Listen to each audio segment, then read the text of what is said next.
lots going on here in the world of sports, can be very tough to keep up. That's where we come in at BangTheBook.com. We got a lot of great articles for you. We've got free pick articles, analysis articles, all kinds of things to help you bang the books out there. We cover NHL, NBA, NFL, college football, college basketball, soccer, European basketball, UFC, golf, NASCAR when that's going on. There's so much going on over there. Our contests are free to enter. You can win cash prizes in those. Matchup data section. You can compare teams side by side, stats, trends, so much more. Take a look around over at BangTheBook.com. I promise you that you will not be disappointed. If you're in the market for a new sportsbook, our friends over at DSI is still offering up that promo code BTB and the number 25. You get a $25 free bet just for signing up, 100% deposit match bonus for the sportsbook, and 100% deposit match bonus for the live casino as well. At BetDSI, it's only a game until you bet it. No headset again today, so I apologize if there are any audio issues. We'll go ahead and bring on today's first guest. That is Mr. Philip Rossman-Reich from Orlando Magic Daily. Philip, how's it going today, man? Going pretty good. I can't complain too much. Well, that's good. It's always a good day when you don't have too much to complain about, and I know that you could with the Orlando Magic in free fall mode, having dropped 9 straight. Streak. Yeah, just a little 9-game losing streak. Nothing to see here. No, nothing major at all. And we kind of talked about this the last time that you were on the show a little bit. That, they were a team that was overachieving, specifically shooting from distance, and now we kind of see what happens when you regress to the mean. Yeah, and it's been a little bit of that. I think it's been a little bit of teams adjusting to them offensively, and really the defense has just not been good for the Magic. I mean, I think during this stretch they've lost now 11 of their last 13 games. They have the worst defense in the league, and it really comes down to a lot of the problems that the Magic saw last year, where they get hit a little bit, they get hit with a big run, and they just kind of let go of the rope. And when you're losing games by 40, which they did to the Utah Jazz at home, when you're trailing by 25 points, on multiple nights in the last week, that isn't about X's and O's. That's about, are you going to come and play? Are you going to kind of make a stand? And that's been the Magic's problem for the last 2 years is when they get punched, they kind of wilt. Yeah, and they're also one of the worst rebounding teams in the league, which is something that I don't think a whole lot of handicappers out there look at in terms of the NBA. They're looking at defensive rating and offensive rating and pace, and there's a lot of stuff out there that's very good, but rebounding is just such an important element of the game now, especially with so many guys taking jump shots. If you can't clear the glass, if you're giving up extra possessions, especially if you're a bad defensive team, that's going to make things really tough for you. Yeah, and in today's day and age, I mean, I'm looking at the stats right now, only 3 teams have a defensive rating better than a point per possession, better than 100 points per 100 possessions. So this is an era of NBA basketball where offenses reign. I mean, you're seeing games that are up in the hundreds, and you look at the box score and you're like, actually, they played pretty good defense and they still gave up 100 points. I mean, that's kind of the reality of the NBA today. I mean, 100 points isn't the litmus test that it once was. So the question then becomes, how do you get stops? And the best way to slow down a team and to slow down an offense is to limit them to one shot. Whether hopefully they don't make it, but once they miss, you've got to clear that rebound, giving teams an extra opportunity in this day and age with so many 3-pointers going up and so much offense and points being scored. Giving up that extra possession really does make a difference, and I think you're seeing the best rebounding teams, especially on the defensive side, are typically pretty good teams. I mean, I'm looking at the stats. The Chicago Bulls actually are the best defensive rebounding team in the league.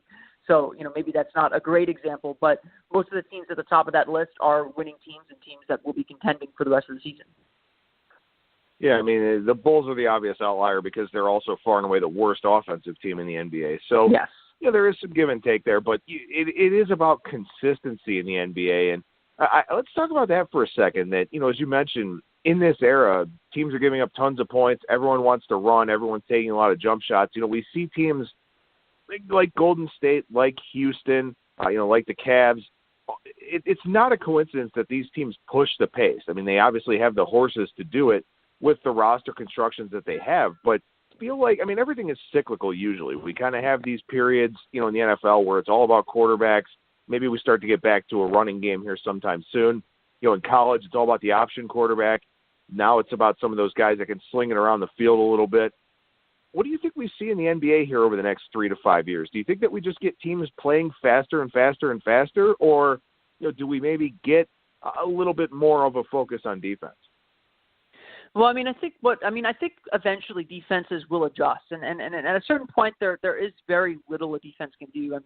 But what's going on in the NBA right now is you're seeing this array of athletic centers. I've had discussions with people who think that the Magic should go after Jahlil Okafor, and Jahlil Okafor is a perfect example of a very talented player whose skill set no longer fits what the NBA wants. He's a guy, in his years in Philadelphia, he's averaged a ton of points, 15, 16, 17 points per game. There's no doubting his offensive ability and his ability to work in the low post. But teams don't want that anymore. They can't afford to have that, especially if you're not going to be able to defend. Instead, you're seeing guys like Anthony Davis, Karl Anthony Towns, really just the Nikola Jokic to some extent, these really athletic centers who can step out behind the three-point line and work the post and play defense in the pick and roll. That's really where the league is trending now. Is the league is trending toward more perimeter versatility, and so centers who need the game to slow down so they can establish their position on the block and teams can work it around to them and let them kind of work in the post in isolation. Those skills aren't needed anymore. Or those skills aren't the primary reason you get drafted anymore. I think, again, using the Magic example, I think that's a big reason why the Magic were successful earlier in the year was Nikola Vucevic had developed his three-point shot and he was able to work the post and he was, setting good angles and playing decent enough defense. Now you're seeing him struggle a lot on the defensive end, and that's caused kind of everything around him to collapse. And so I don't think we're going to really see slow down very much. If anything, I think we're going to see more versatility. It wouldn't surprise me if, not necessarily Golden State, but if a team drafts kind of a guy like a Draymond Green with the idea of he's going to be our starting center, we're going to play him against bigger guys and just kind of outpace them and force teams to adjust to our lineup. That's what Golden State essentially did. And now you're seeing a lot of lineups where Green's playing center, or maybe Giannis Antetokounmpo is playing center. I know a lot of Magic fans talk about Jonathan Isaac maybe one day playing center, the rookie here.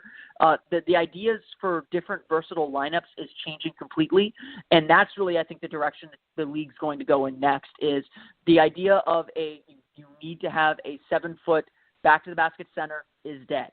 The bigger idea is you need to have a center who can stretch the floor out to the three-point line, force some of those slower-footed centers out there, and eventually teams are going to adjust and say, we can't have big guys who can't move. We need to find big men who can move, and the teams that get those big men who can move are the teams that are probably going to be successful defensively in the future. Interesting. The NBA is not a league that I follow all that closely, but I think that what you're saying makes a lot of sense here, and it's so interesting. And really, I come from a football background more so than a basketball background. And you watch college football, and the offensive line play is bad. The tackling is terrible.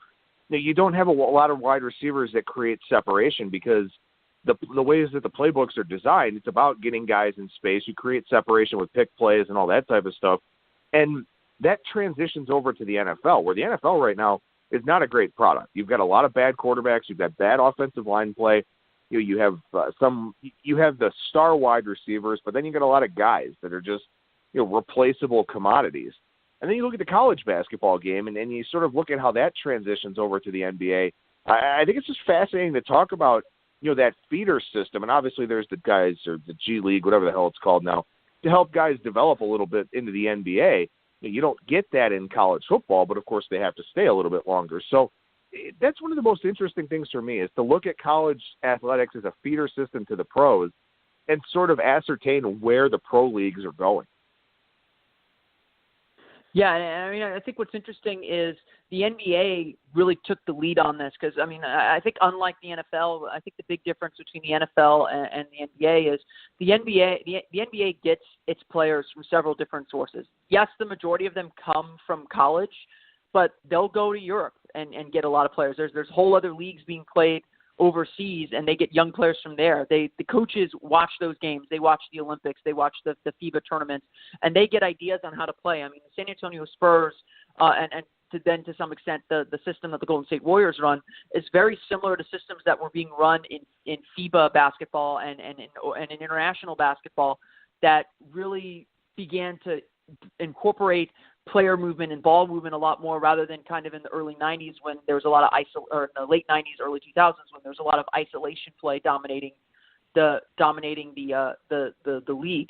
I think what's happened now is the college game, they really emphasize the 3-point line because the 3-point line was much shorter. But now that they've moved the 3-point line a little bit back, I think they've really taken a lead from the NBA. I think coaches in the college game are seeing what's going on in the NBA and not only pitching to recruits, come here, we'll prepare you for the NBA in your year or 2 years that you're going to be in college.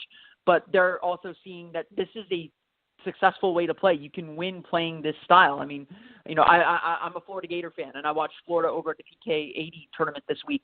The way that they're playing offense looks very much like an NBA offense. They're taking a lot of threes, a lot of twos right at the basket, and really they're taking the lead from the NBA. I mean, the college game 5 years ago was slow, painful, lots of fouls, very physical. And the NCAA recognized that wasn't going to sell as much as maybe the way the NBA is being played. And so they changed some of the rules. They changed some of the hand-checking rules like the NBA did. And now they're seeing kind of a 3-point revolution too. It's all kind of feeding into each other and coming full circle, that everyone's realizing that this is a successful way to play at a very high level. And this is the way that those recruits need to play if they're going to be there for 1 year and then just jump to the NBA. It's a really fascinating discussion. I'm glad we were able to have it here on the show, and hopefully our listeners out there will kind of banter about this with their buddies or maybe chat with us on Twitter about it. You can follow Philip on Twitter at PhilR2, one of my favorite Twitter handles out there. But, Philip, I was talking to my wife yesterday, and I was just kind of thinking about what day it is and, coming out of the Thanksgiving holiday and all that, and I realized, wow, Christmas is 4 weeks away. So it's a very interesting time of year in the NBA because we talked about this on a previous segment. And a lot of people sort of believe that, the season in the NBA starts on Christmas. You get those marquee games, takes up your whole day, and then after that, teams start to actually play. So I want to get your thoughts here on the next 4 weeks, or I guess 27 days at this point, because you have that excitement at the start of the season. Everybody's 0-0. Some teams know they're not going to go to the playoffs. A lot of teams do know that they're going to go to the playoffs, but still, there's that excitement, there's that enthusiasm, there's, actually looking ahead to games as opposed to being upset that you have to play a back-to-back. What do you think happens here over the next 4 weeks? I mean, do you think we see the bad teams get worse, the good teams get better? Do we see kind of this status quo that we have right now of, teams will win a couple, lose a couple, win 3, lose 3? Do you think that we see anything, really notable here in this time between holidays? Yeah, I think it's going to be really interesting. I mean, Christmas is usually the time that we mark as, okay, now the season's really begun to settle in. But just for your listeners to remember, the NBA season started 2 weeks earlier this year. We're not at the end of November, and a lot of teams have already played 20 games. We're almost a quarter of the way through the NBA season already. So I would say that Christmas is definitely a time that we'll begin to see the standings settle in. I mean, in the next 3 weeks, teams will probably play another 6-7 games, and so we'll be at game 30, 10 games away from the halfway point of the season. I like using analytics. I like using stats. There's a lot of statistics that say by about the 35 game mark, 35 game mark, the standings are really settled. There isn't usually a lot of movement. Obviously, you have the runs like the Miami Heat went on last year, but the standings are typically very settled by about the 35, by about the midpoint of the season, if not a little bit before. And so, in the next 2 or 3, in the next month, let's say, but by Christmas, honestly, we'll probably have a very good understanding of what this season's going to look like. We're going to know if a team like the Detroit Pistons, that's caught everyone by surprise and scored a really nice win against the Boston Celtics on Monday night in Boston, if I'm not mistaken. We're going to know if they're really for real, if they're really going to be contending for a top spot in the Eastern Conference. And judging by the way that they played the Celtics, it certainly looks like they will.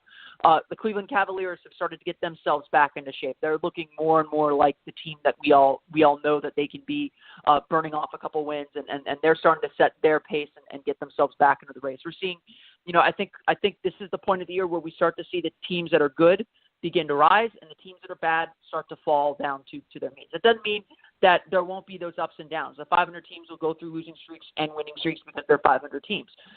But I think in the next 3 weeks by Christmas, we're going to know exactly where every team stands and what their seasons are going to be. And that, actually it should make things very interesting on December 15th when the trade market really begins to open up in the NBA again and to see if teams sense that they're losing grip on the season and that they're losing contact with the leaders in the clubhouse, so to speak, and they don't look to make moves a little bit sooner than maybe they would in seasons before when December 15th kind of hit a little bit earlier in the year. All right. Well, one of the things that's really interesting to me about the NBA, and we're kind of speaking to this point already, is that you pretty much have well-defined tiers. You have your 4 or 5 elite teams, you've got your teams in the middle, and then you've got your bottom feeders.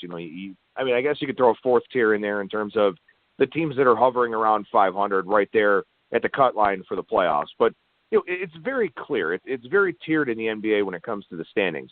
Cleveland's rattled off 8 in a row.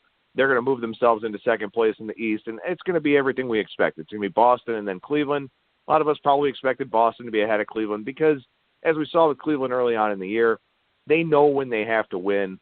They step up. They did it last night against a team like Philadelphia, and that's what they do. They play an upstart team, they knock them down. They play a really good team, they show up for that game.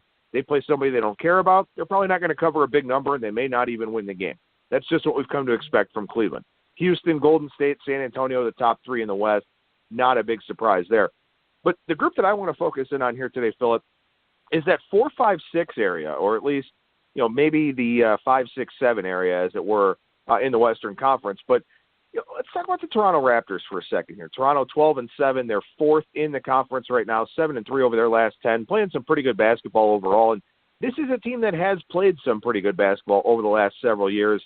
5 more road games than home games, and they are 6-1 at home, so the schedule is going to kind of balance out a little bit for them. Are they one of those teams here over the next 4 weeks that you feel like kind of makes a move up, or are they going to stay about where they are? I think Toronto is a team that is poised to make a move up, or at least kind of keep pace with that upper tier, the Detroit, Cleveland, Boston group, and be that top 4. I think the one thing I've always appreciated about Toronto is they're a very good regular season team. They are a tough team to prepare for on a night in, night out basis, and they have experience. I think really when we're talking about teams moving up or down, we're talking about the teams that know how to handle the season and can weather the general ups and downs of a year, and the teams that don't. The teams that don't know how to go through the season successfully, at a very high level, they'll tend to come back down to earth. Detroit's playing fantastic basketball right now. They're on a hot streak. It would not surprise me if they, falter a little bit at some point because those players haven't gone through an 82-game schedule at a high level yet, and Toronto has, and Cleveland has. You could sense that Cleveland was struggling at the beginning of the season, but there was no panic. Everyone expected them to kind of rise back up to the top, and that's what they're doing now. Toronto, to me, is much the same way. I think that they know how to handle the ups and downs of the schedule. They know how to handle the ups and downs of the season, and so they're going to be right in this race until the very end, pretty much. They'll be in the conversation among. Maybe not that top tier of the Eastern Conference, but, that next tier. They're a comfortable playoff team. They're probably a team that's going to get home court advantage. I certainly think that they're better than the teams below them, even though they only have a game lead on the Philadelphia 76ers. But they know how to pace themselves, and they know how to manage a schedule. And I think that's why we're going to see them continue to rise and continue to kind of separate themselves from that lower part of the Eastern Conference. I think that's fascinating because I think it's a really good segue into talking about the Philadelphia 76ers, who are an exceptionally talented team. And Joel Embiid, everybody knows the stats with him on the floor and with him off the floor. So much different of a team. But they are a team trying to navigate the regular season for the first time as a relevant contender. This is a team, obviously, as we know, 15 to 20 wins was considered a good season for them for a while. Well, they've already got 11 here so far. But they are one of those teams that needs to learn how to pace itself throughout the regular season. So what are they? Are they going to kind of bounce back and forth here, 2, 3, 4 games above 500? Do they go on a run? Do they hit a little bit of a wall? What do you think? Yeah, it's going to be interesting to see what happens with the Philadelphia 76ers. I mean, obviously Joel Embiid has never made it through a full season. We're seeing Ben Simmons get some injuries and kind of get nicked up a little bit. And so I think that wouldn't surprise me if Philadelphia falters a little bit. They're playing very, very well. They're playing at a very high level, but they still make a lot of young team mistakes. They turn the ball over a lot. And so their defense has been very good this year, and I think that's their identity because Joel Embiid is a fantastic defender. But they're gonna, they're a team that is going to hit a rough spot. I mean, they don't have they have some depth, but not a ton of depth, and that comes to bite you. I mean, I think they've gone out west once already. But what happens when they go out on that long road trip? What happens when they have a lot of games together and they can't practice and they can't kind of correct things in practice? How do they respond? When they face a difficult stretch in the schedule? That's going to be the big question for Philadelphia. I mean, I think they have surpassed my expectations so far this year. I think they've met a lot of people's expectations for what they can do, and certainly they have a ton of talent, and so they can bounce back when the time comes. But every team faces adversity at some point in the season, and it's always very interesting to see how these young new teams handle it in the long run. All right, how about the Indiana Pacers? I mean, this is a team here sitting at 12-9, probably a bit of a surprise. They've won 7 of 10. They lose Paul George, and it almost seems like maybe they're a little bit better for it. And it's hard to say that in a superstar-driven league like the NBA, but they're spreading the ball around more. They've got 6 guys averaging double figures a game.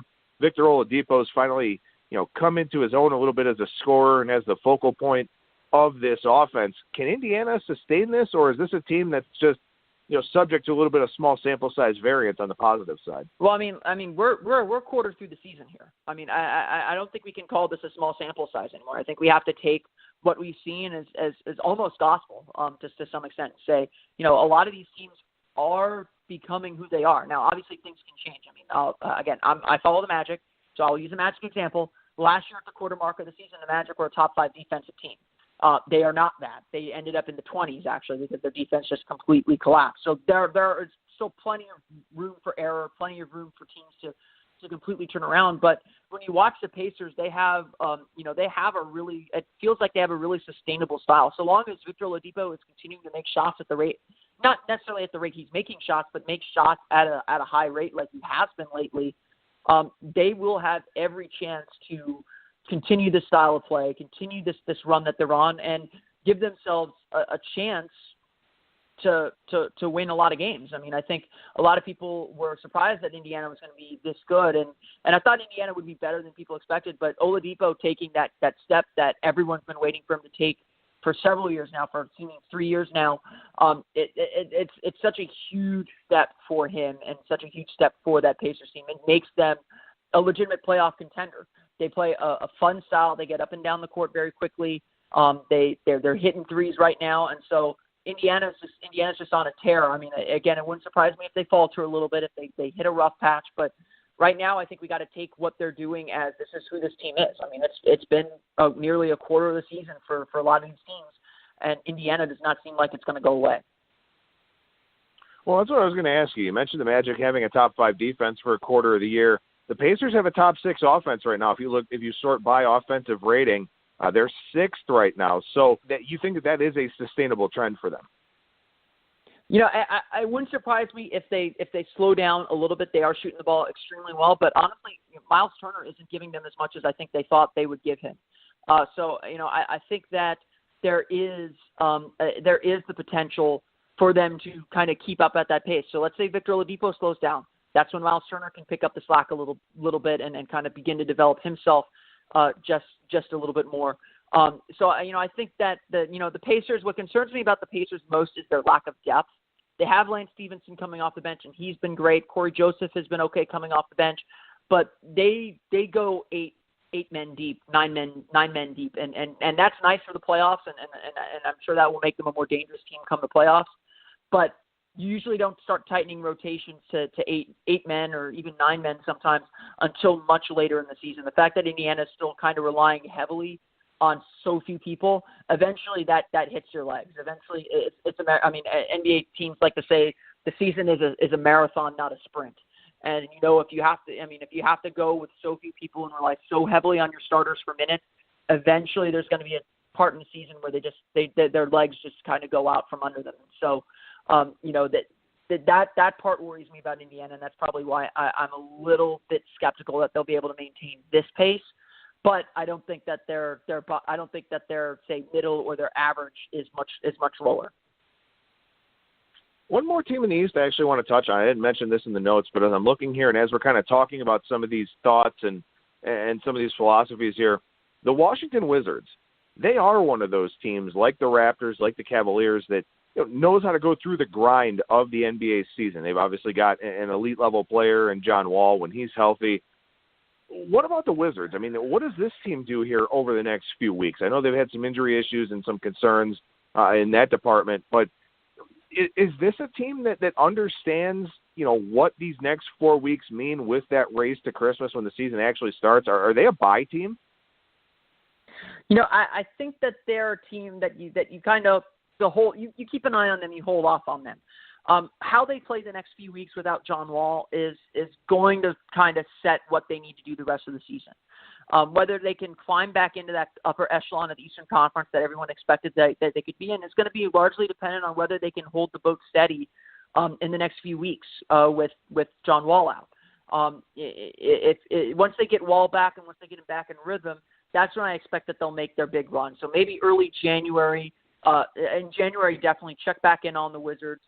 See how they're playing, and if you're gonna buy on them, if you're gonna look for ways to kind of make a buck off them or invest in them, so to speak, that might be the time to do it when Wall is kind of back up and running at full speed, and Washington knows they got to make up ground. I mean, it's easy to remember how good Washington was last year, but it's easy to forget how much they struggled at the beginning of the year, and so this is a team that even before Scott Brooks came in, everyone pegged them to be an Eastern Conference finalist 2 years ago, and I think they missed the playoffs that year. Injuries had a little bit to do with that, but Washington has been wildly inconsistent. They know how to get through a season. They have that veteran experience, but they've also had a lot of heartache in the regular season too. And so they're just an interesting team. They should be fine. I believe in them. I think that they'll eventually make their run. Again, I would target sometime in January when John Wall's back healthy. Other than that, I mean, I think right now Washington just kind of has to hold the boat steady until they get back. All right, let's move over to the Western Conference here. Let's talk about the Portland Trailblazers. They're off to a fine start, 13-8 here through 21 games. Just a half game behind the Spurs for third, couple games behind the Warriors for second. What about Portland? I mean, obviously Portland's got that star power that you need in the NBA. They don't have the big three. They don't have that third player, but they got a couple of guys out there in the perimeter that are pretty good. I'm sure our listeners have heard of them. What about this team? What about the sustainability of Portland? Yeah, their case is going to be really interesting because, I mean, we talked at the beginning of the show about pace. Portland's one of the few teams that I think really slowed down their pace and it started limiting their possessions in a very, very real way and in ways that other teams around the league haven't, where a lot of teams, they've got Damian Lillard and they got CJ McCollum, and you would think, oh, they got two dynamic guards, speed that game up, get them going in transition. And really, Portland's been successful slowing the game down, letting Lillard work in isolation, letting McCollum work in isolation, keeping the ball moving to some of their supporting players, getting the ball inside to Yusuf Nurkic. They've been really, really successful. But I think what the key for Portland has been their defense. This has been a team that has been inconsistent defensively for the last several years. I mean, you just don't know what you're going to get. And last year, I think they were a really poor defense, to be honest. Right now, they're third in the league in defensive efficiency, 99.3 points per 100 possessions allowed. So, while you focus on Lillard and focus on McCollum as these two offensive giants, these two guys who are able to change the game with their offense, really what makes Portland special is their defense. Their defense has just been so good that is what has made Portland the third best team in the Western Conference. And whether that's sustainable or not, I mean, they've got a lot of guys who know how to play their roles and can play really strong on the defensive end. McCollum and Lillard aren't known as specifically good defenders, but they found a way to make it work. And so if Portland can maintain this defense, and again, we're nearly a quarter of the way through the season, so at this point you got to believe what the stats are telling you. If they can keep their defense up, then Portland is definitely a team to keep an eye out at the top of that Western Conference. Maybe not in that same tier as Golden State, San Antonio, Houston, the teams that everyone expects, but Portland's gone on crazy runs before. They string together really good months, and that usually gets them in the playoffs. Right now, they're stringing together a couple good months, and that makes them a special team. Lillard's dropping almost 26 a game. He's only shooting 33% from deep. He's a 37% three-point shooter throughout his career. So, that's a guy who maybe has a little bit higher of a ceiling than he's played to. But I think it's interesting that you've got a team that has these two-star guards, and they slow it down. And I actually kind of like that approach in this situation because those are going to be extremely heavy usage players for you. So why run them early in the year when you have to try to manage their workload over 82 games and then, of course, if you get into the playoffs. So I think it's a really smart strategy by Portland. And also, too, I was having a discussion with some people last night about the Pac-12 in college football, and we were talking about Stanford and all the success that they have because they run the football and they play really hard-nosed defense, and not many other teams in the Pac-12 do that. In Portland's case here, if you can play that slow pace and play really well in the defensive end, that makes you different in the Western Conference. That makes you a tough opponent to play because teams have to adjust. And I think that's something that maybe can work for Portland a little bit long term. Yeah, and it's really interesting. And I think what really works about it is that Lillard and McCollum play that kind of early 2000s isolation style, and they do it very efficiently. And it's not that they simply, everyone isolates them on one end of the floor and they just kind of go. They get it off of ball movement. They don't, McCollum works really well off of screens and has really developed as a player too. So it's definitely interesting to see how Portland has developed, how Portland has kind of developed their unique style in a league that is kind of going in the opposite direction. Portland has successfully gone against the grain, and Terry Stotts has been grinding with that team for a long time. They deserve a lot of credit for that. All right, we got to talk about the Minnesota Timberwolves, and this is a team 4 games on the plus side, but they're negative in point differential. So, kind of a reversal here of fortunes from last year where they lost a ton of close games in the fourth quarter. This year they're faring a little bit better in those coin flip games late. What about this team? I mean, it's good for them to get off to a good start. It's good for them to not have to play catch up. Tom Thibodeau is still trying to teach this team how to play some defense. They have so much talent. They've got a remarkable level of talent there in the Twin Cities. Is this a team that makes a move here at some point, or are they one of those teams like Philadelphia where they're still trying to learn how to manage the workload of 82? Yeah, I think there's still a team that's trying to learn how to manage the workload. And really, I mean, that's a brand new team. Adding Jimmy Butler and adding a lot of the veterans that they added is really a kind of creating a brand new team. And I think they're still getting to know each other. I mean, the real trick with Minnesota is they've got to play defense more consistently. And then you'd think Tom Thibodeau, that would be very, very easy to do. But, Karl-Anthony Towns, Andrew Wiggins have not been great defenders throughout their entire careers.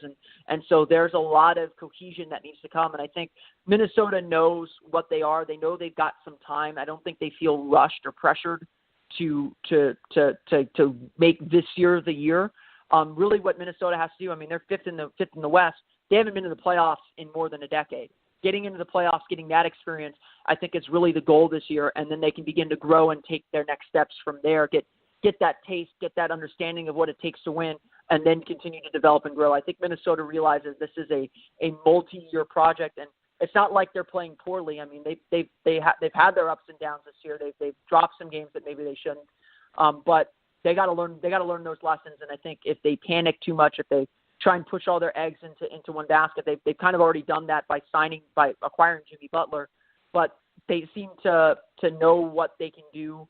And they just need to grow into it. And I think Minnesota's a team that you see the potential of what they can be. They just have to kind of let themselves grow into it a little bit more. One more team to touch on here on this segment with Philip Rossman-Reich from Orlando Magic Daily, the New Orleans Pelicans. As we know, obviously the front line for them extremely good with DeMarcus Cousins and Anthony Davis.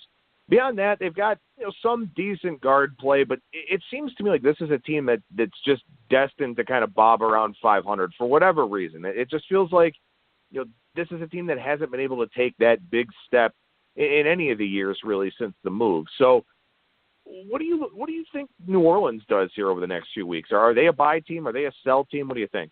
I think that.